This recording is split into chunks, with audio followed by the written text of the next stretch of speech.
이게 사서만 해가지고는 천지지도를 알기가 어렵습니다. 그래서 중용은 주역의 요약본이다. 그래서 중용을 소주역이라고 하는데, 그게 문헌적 증거로서 이 26장에서 딱 실제적으로 보입니다. 왜 예전 분들이 중용을 소주역이라고 했는가 도대체.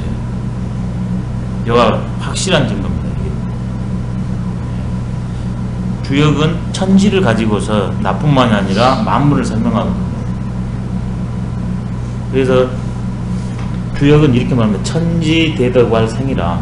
하늘과 땅의 대덕, 가장 큰 덕, 능력, 본성, 본질, 그것을 생이라고 그래요.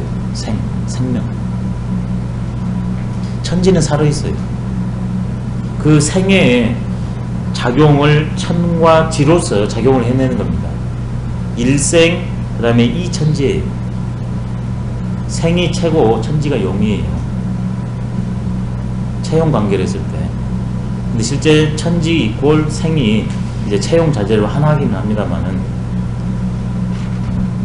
생이 가장 크게 드러나는 게 위로는 천이고 밑으로 드러나는 게 이게 지거든요. 형체적으로 했을 때. 근데 생명이 생명작용을 일으키는 데 있어서 시작하는, 보이지 않게 시작하는 게 천이고, 현상적으로 그것을 드러내게 완성시키는 게 지예요. 이제는 형이 아니죠. 천지가. 그러면서 또 이치적으로 뭔가가 이렇게 시작하고 마무리 짓는 그런 이치도 있어야 되잖아요. 그 다음에 그것을 구체적으로 천기, 지형, 기가 그 원리가 천으로서 시작하고 그 다음에 지로서 마무리 짓는 원리가 있으면 실제로 그 원리를 생명의 기가 구체적인 형으로 와야 되잖아요. 이게 천에는 이 개념도 있고 기 개념도 있고 형 개념도 다 있어요. 천지에는. 근데 우리가 일반적으로 천지하면 형 개념만 생각하는데, 동양의 천지 개념은 형 개념은 제일 형이 하악이고 그 위에는 기 개념이 있고 최고로는 이 개념이 있어요. 이 이와 형을 구체화시켜주는 게, 연계시키는 게 가운데 기입니다. 여기에서는 그런 측면을 다 잡고 지금 있습니다. 이 26장이.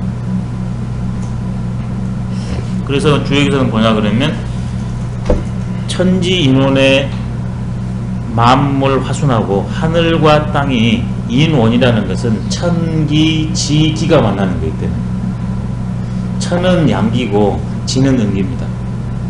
이건 보이지 않는 세계입니다. 이런 보이지 않는 음양의 기운이 만나냐 그러면 만물이 잉태된대요. 근데 아직까지는 현상화되진 않아요.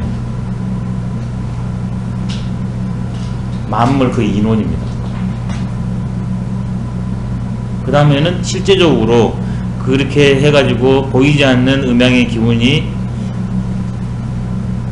해서 만물이 형상화되냐 그러면 거기에서 남녀가 나뉘잖아요. 남녀가 실제로 사랑해서 결합을 맺으면 거기에서 또 무수한 존재들이 일어난답니다. 생겨난대요. 그래서 만물은 바로 천지의 교합작용의 산물입니다. 그래서 이제 이렇게 또 말합니다. 천지감이 만물화생이라.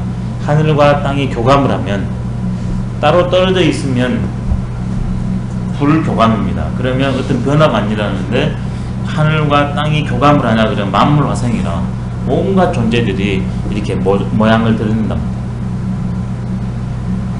또 이것이 계속 교감만 하자니 그게 아니라 천지절이 교감을 하되, 때로는 절제할 때 절제하고 교감할 때 교감하고 교감 멈출 때는 딱 멈춘대요. 그게 절입니다. 천지절이 사시생이라. 천지가 이 절도 있게 교감작용을 하냐 그러면 만사 만물만 나오는 게 아니라 만사 만물이 살아가는 네 계절도 버려져 나온대요. 이때는 천지가 생입니다. 그 원리가 기운으로서 교감하면 만사 만물 형으로서 일어나서 또 끊임없는 생명작용이 벌어집니다. 주역에서는 이제 그걸 가지고서 모든 것을 이제 설명하거든요. 근데 그 천지에 그것은 생이고 그것은 참됩니다.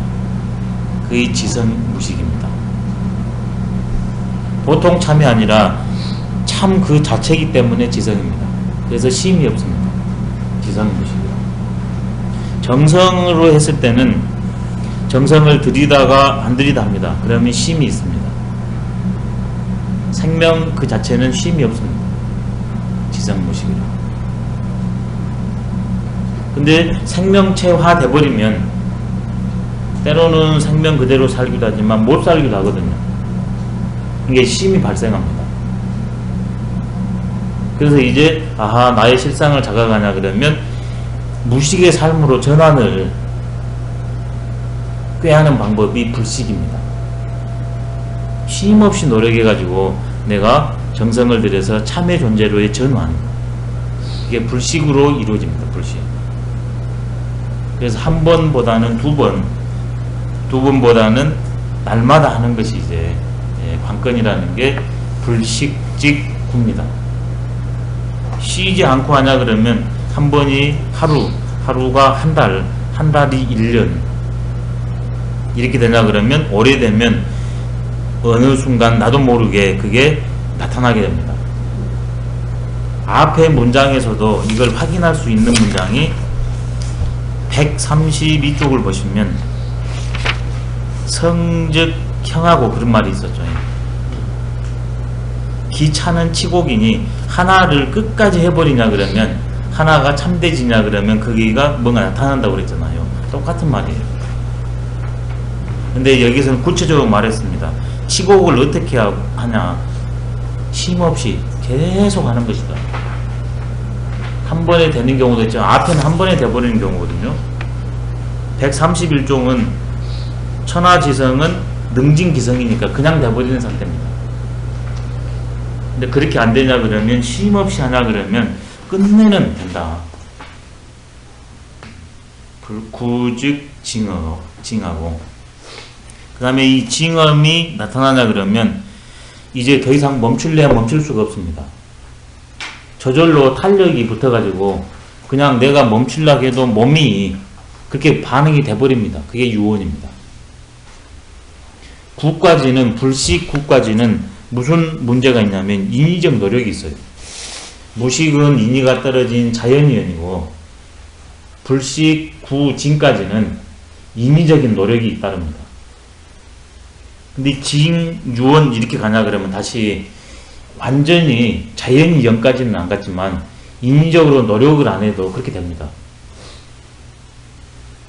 아침에 그 제일 처음에는 제 시간에 일어나기 어려운데 그게 생활화 되냐 그러면 나도 모르게 안 일어나려고 해도 눈이 떠져 버리잖아요.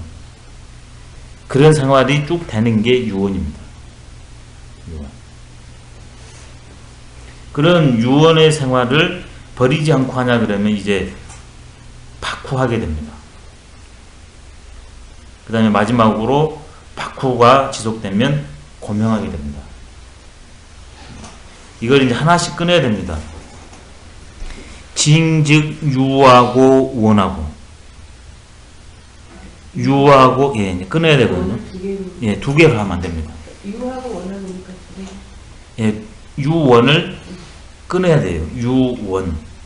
박후를 박후, 고명을 고명으로 다 나눠야 됩니다.